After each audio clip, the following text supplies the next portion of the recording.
Bismillahirrahmanirrahim. Selamat pagi semuanya, selamat pagi rekan-rekan, selamat pagi teman-teman yang saya hormati. Pada hari ini pertemuan ke-12 ya, kita masuk ke dalam materi pupuk dan pemupukan dalam mata kuliah kesuburan tanah dan pemupukan.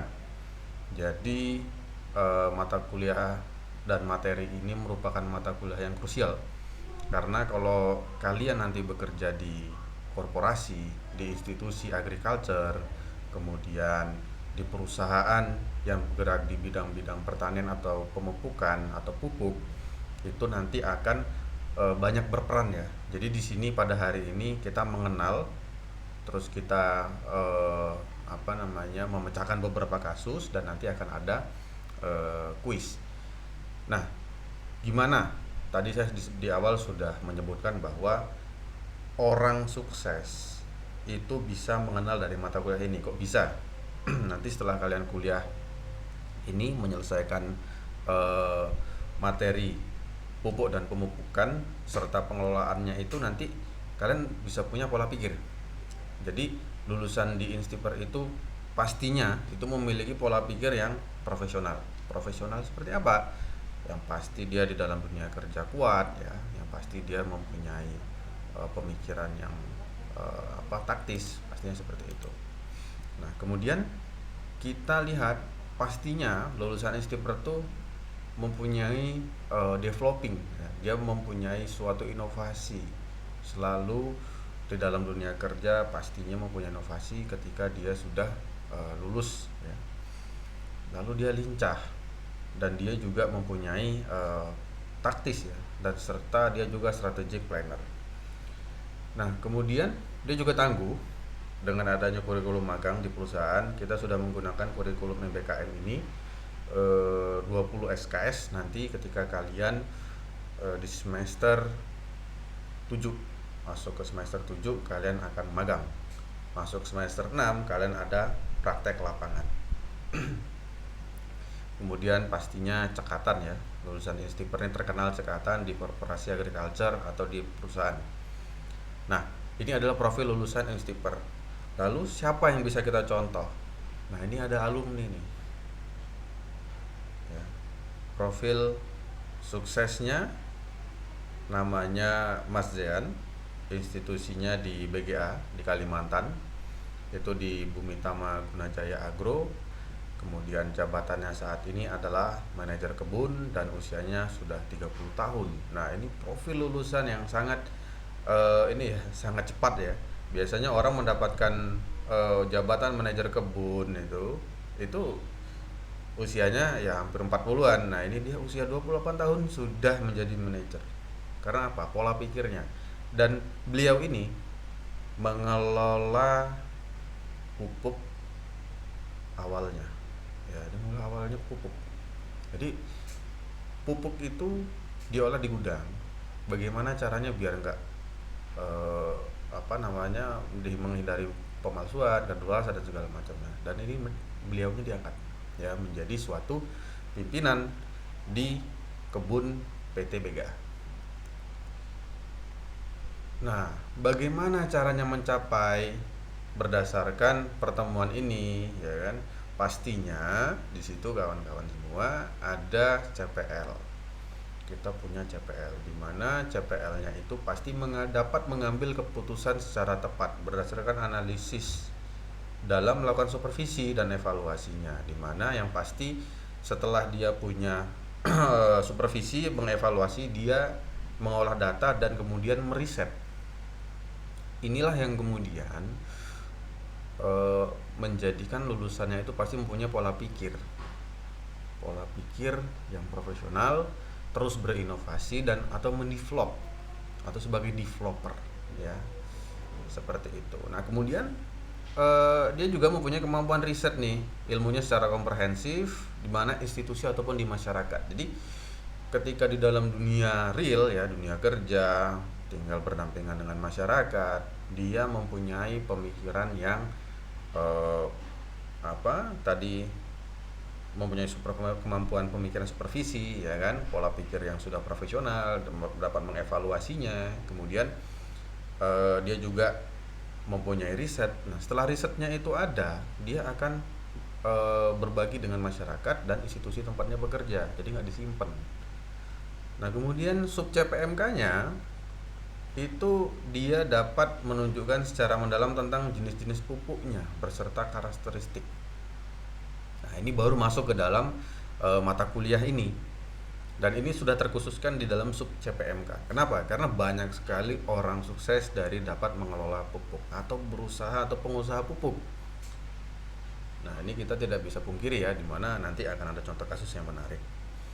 Nah, sebelum masuk ke dalam ini nih materi ya, coba kita masuk dulu ke pretestnya ya.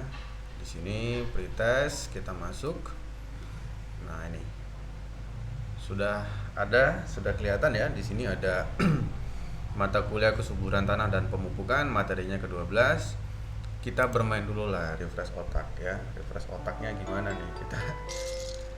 Ini pada tanaman cabai ya. Tanaman cabai kita cocokkan. Nah, ini untuk akar.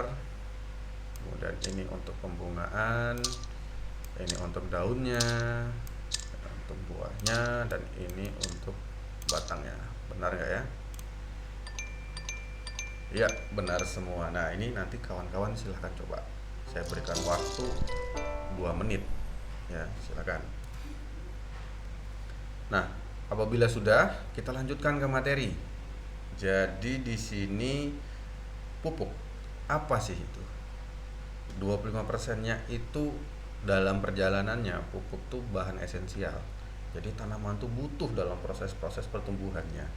Ya, jadi proses pertumbuhan generatif, vegetatif ya. Awalnya vegetatif dulu ya, kemudian tumbuh, dia tubuhnya sudah sesuai, sudah profesional gitu kan.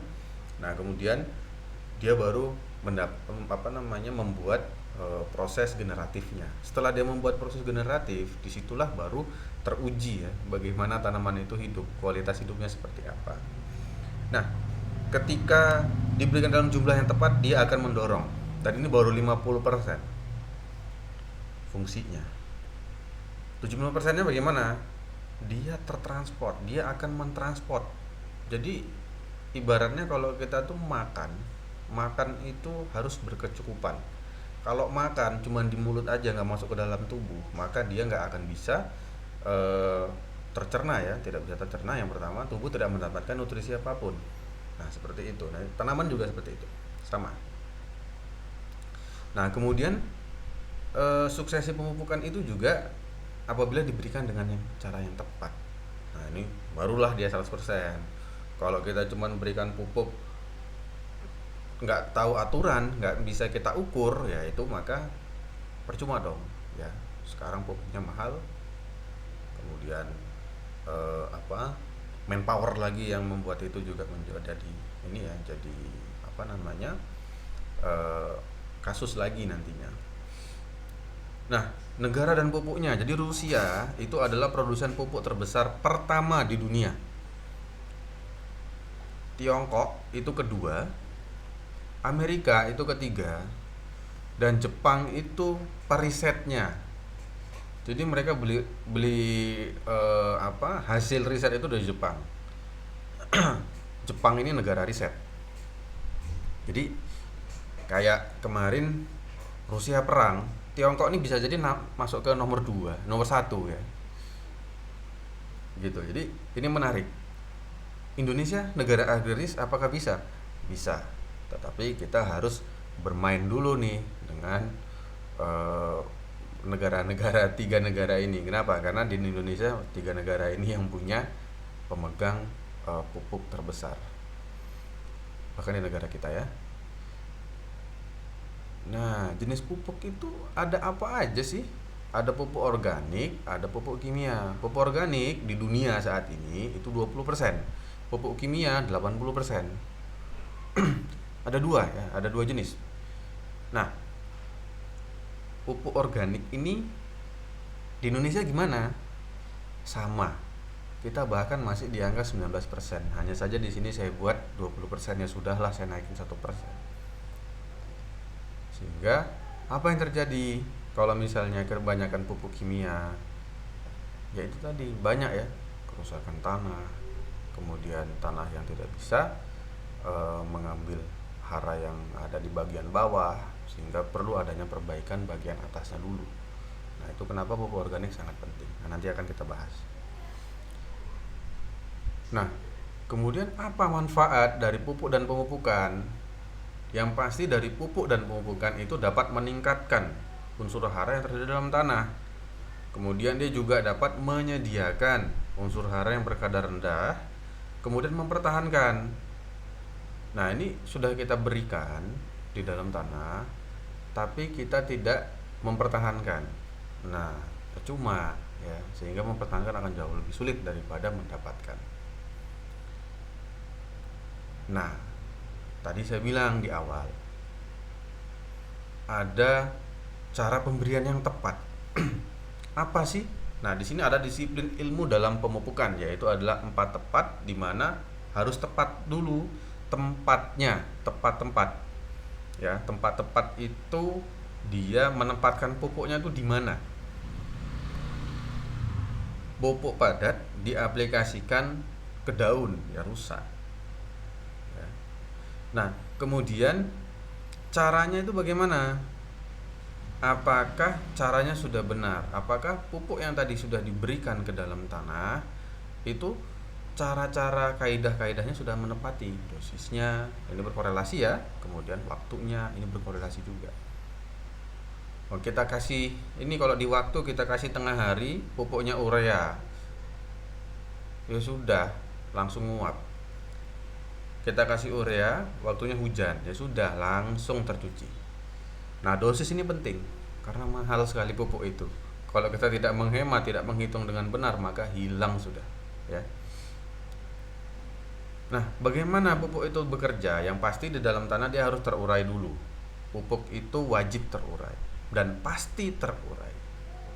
Dia kemudian terurai, melarut, ya. Nah, melarut ini seperti kita ya, mohon maaf, seperti air liur. Jadi kalau tanaman itu, kalau kita nih makan nggak ada air liur ya pasti nggak bisa. Nah, ini kalau dia melarut, kemudian dia menjadikan suatu komponen di dalam jerapan-jerapannya, maka dia baru bisa terlarut ketika kemudian dia terjerap. Setelah terjerap, dia akan terlepas. Nah, ini dipertukarkan dengan asam-asam organik dari akar tanaman. Nah, kemudian terseraplah dia. Kalau sudah terserap ya alhamdulillah. Kalau dia tidak terserap, maka dia hilang. Kalau hilang, banyak faktornya, ya. Nah, kemudian bagaimana sih pupuk bekerja dalam tubuh tanaman? Pupuk yang bekerja dalam tubuh tanaman itu pastinya untuk mengatur protein, pengaturan air, untuk pengaturan bentuk dan jenis akar, untuk pembuatan stomata. Nah, ini kita bisa lihat ya, ini stomatanya bergerak. Jadi kalau kawan-kawan lihat, terkenanya dari bagian daun, kemudian dia akan terrekam di bagian bawah. Dia akan tertransport di bagian sistematis yang nanti bekerja dengan xilem dan floem. Itu untuk pembentukan stomatanya. Kemudian dia juga 75%-nya untuk daun, ya, jadi 60% protein, 45% pengaturan air, 75%-nya untuk akar, 90%-nya untuk stomata, dan daun itu 75%. Nah, apa aja sih kandungan di dalam pupuk? Nah, ini ada unsur hara esensial primer dan unsur hara esensial sekunder, nitrogen, fosfor, dan kalium. Sehingga di situ dalam industri pupuk ada yang namanya pupuk N, P, dan K.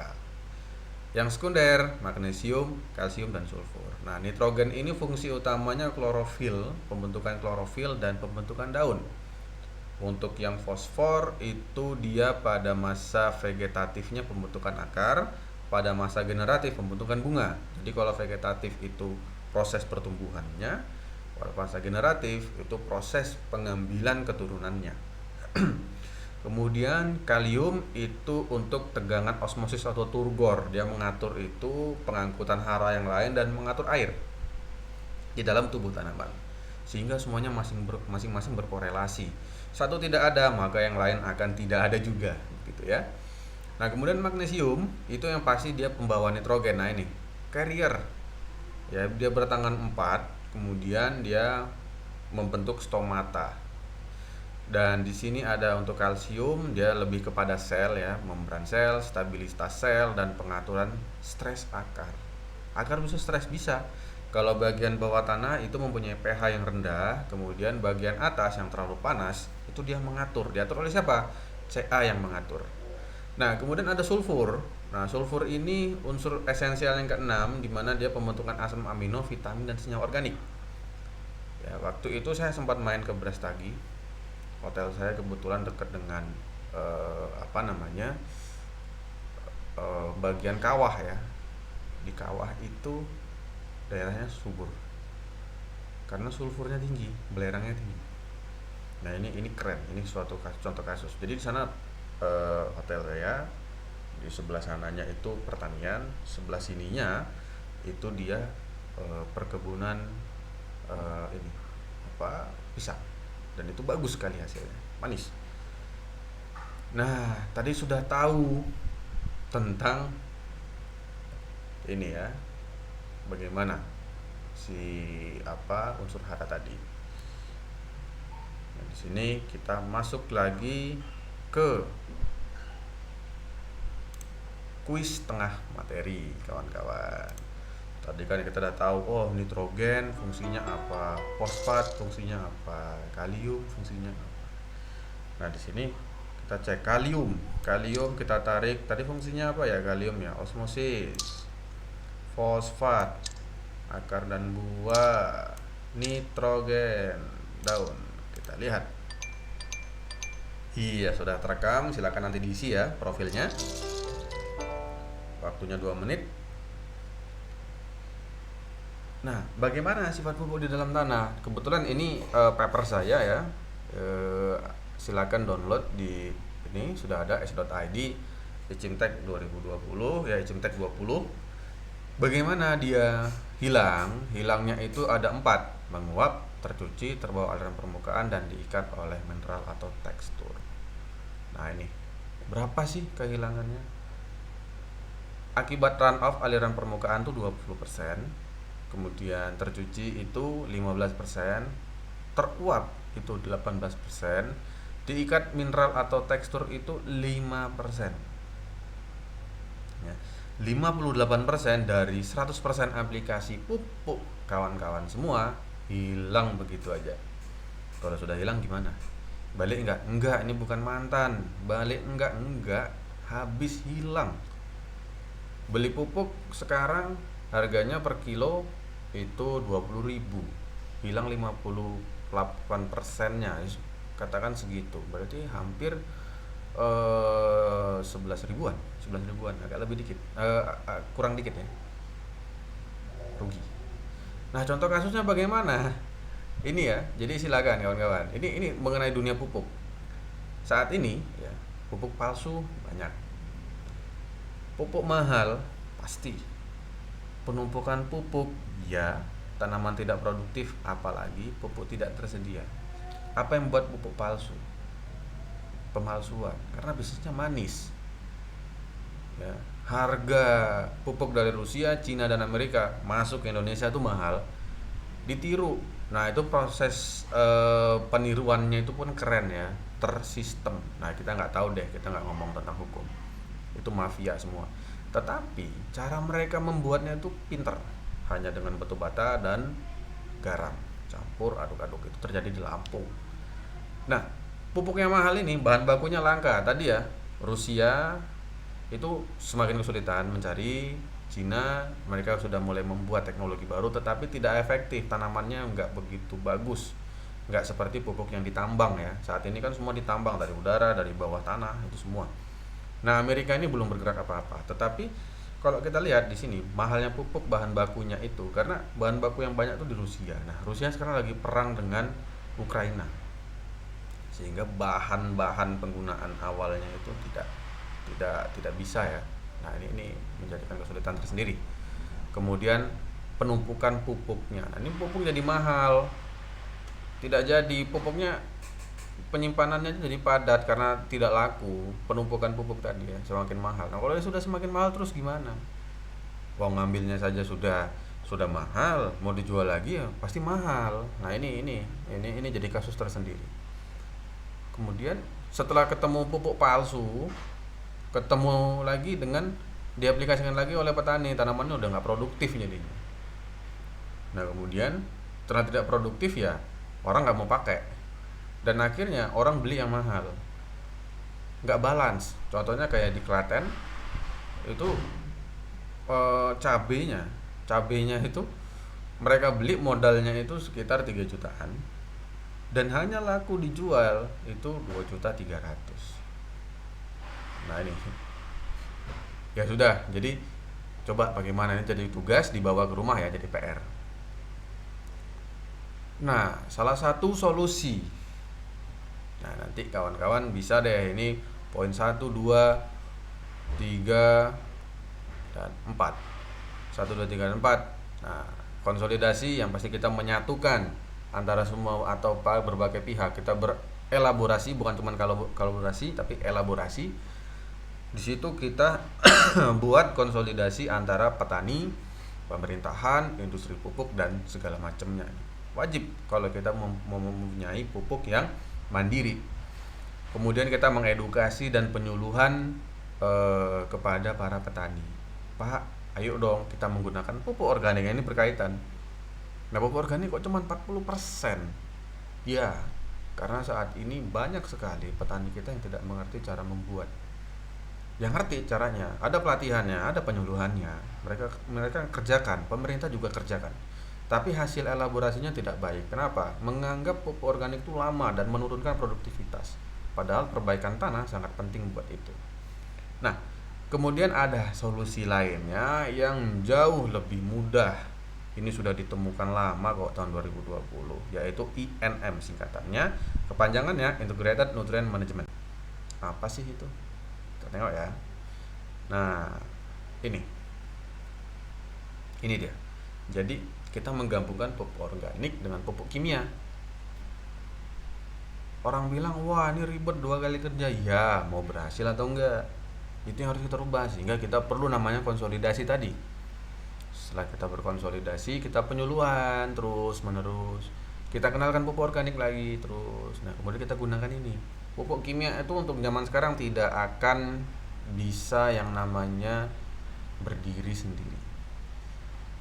Suatu penelitian dari kawan-kawan kita di Cirat, Prancis, menyatakan tanah yang sudah rusak di dunia ini akan terperbaiki ketika usianya ribuan tahun ke depan. Kalau kita mengakselerasi, kita gunakan pembenah tanah amilauran organik. Tetapi tahu nggak, ketika kita membuat pupuk organik, kemudian kita aplikasikan ke tanah, di sini pupuk tadi kita letakkan ke atas, itu membutuhkan waktu berapa lama untuk terbaiki? Membutuhkan waktu 50 tahun. Jadi jangan berharap akan waktunya cepat. Nah, ini maksudnya gimana? Jadi di sini kita menggunakan pupuk kimia, di sini kita menggunakan pupuk organik. Kalau kita hanya menggunakan pupuk kimia, ya, pupuk kimia dia akan habis pada masa pembungaan sehingga hasilnya nggak akan maksimal. Kalau kita menggunakan pupuk organik, dia hanya berhasil ketika pembungaan saja, tapi vegetatifnya nggak bisa. Generatifnya nggak bisa di sini. Ya. Generatif pada fertilizers atau pada pupuk kimia itu tidak ada. Organik itu generatifnya tinggi, vegetatifnya rendah. Sehingga vegetatifnya saja sudah buruk, gimana nanti untuk masa tuanya? Contohnya kayak stunting pada zaman sekarang, ya. Kecilnya aja sudah begitu, gimana mau besar? Nah, ini sehingga ada metode INM tadi, dia digabungkan. Nah, ketika dia di umur inilah mungkin kita tambahkan lagi ya dosisnya, kemudian kita tambahkan lagi jenis pupuknya sehingga terkoneksi dengan baik. Nah, bagaimana sih cara kita mengaplikasikan ya? Pupuk tadi sudah ada INM segala macam, kita sudah kenal. Ada dengan 3 cara, yaitu dengan dibenamkan, disemprot, dan ditebar. Kalau dibenamkan maksudnya apa? Pupuk yang mempunyai higroskopisitas tinggi, penguapannya tinggi. Dan disemprotkan apa? Nah, ini pupuk kimia tadi. Kita bisa buat kok. dan itu ada caranya banyak. Nah, nanti setelah pertemuan 12, pertemuan 13 akan kita buat. Kemudian dia ditebar. Bisa aja ditebar, boleh-boleh saja. Ditebar di mana? Di daerah dekat batang ya. Nah, yang dibenamkan ini juga dia dekat batang, kawan-kawan. Nah, post test. Nih, yuk kita masuk ke post test. Ya, post test. Apa itu tadi? Inner application, broadcast application, spray application. Untuk yang inner application itu di sini, broadcast itu di luar, spray itu di daun. Kita kirim, bener nggak? Iya, bener dong, yang kerjain dosennya ya. Nih, post testnya sudah selesai. Maka ini adalah sumber referensi ya. Sumber referensi ini karena kita di ilmu yang perubahannya itu dalam 10 tahun terakhir sangat sedikit. Jadi saya hanya menyantumkan referensi yang lama. Saya nggak bisa dong, saya Engelstad guru besar ya, dan Prof Didik dari UGM saya citasi pada suatu jurnal, kan nggak mungkin. Ini adalah sumber utamanya. Silakan. Bukunya ada ya, bukunya ada. Saya ada punya nih bukunya, keren banget ya. Jadi kita di kampus ada, silakan di perpustakaan ada ya. Ini teknologi pupuk, halamannya ribuan, silakan. Kemudian yang 13-14 saya ambil dari jurnal. Nanti akan lebih banyak lagi jurnal ketika kita mengelola pupuk seperti itu. Silakan dibaca nanti. Nah, terima kasih. Baik, saya tutup. Selamat pagi. Assalamualaikum warahmatullahi wabarakatuh.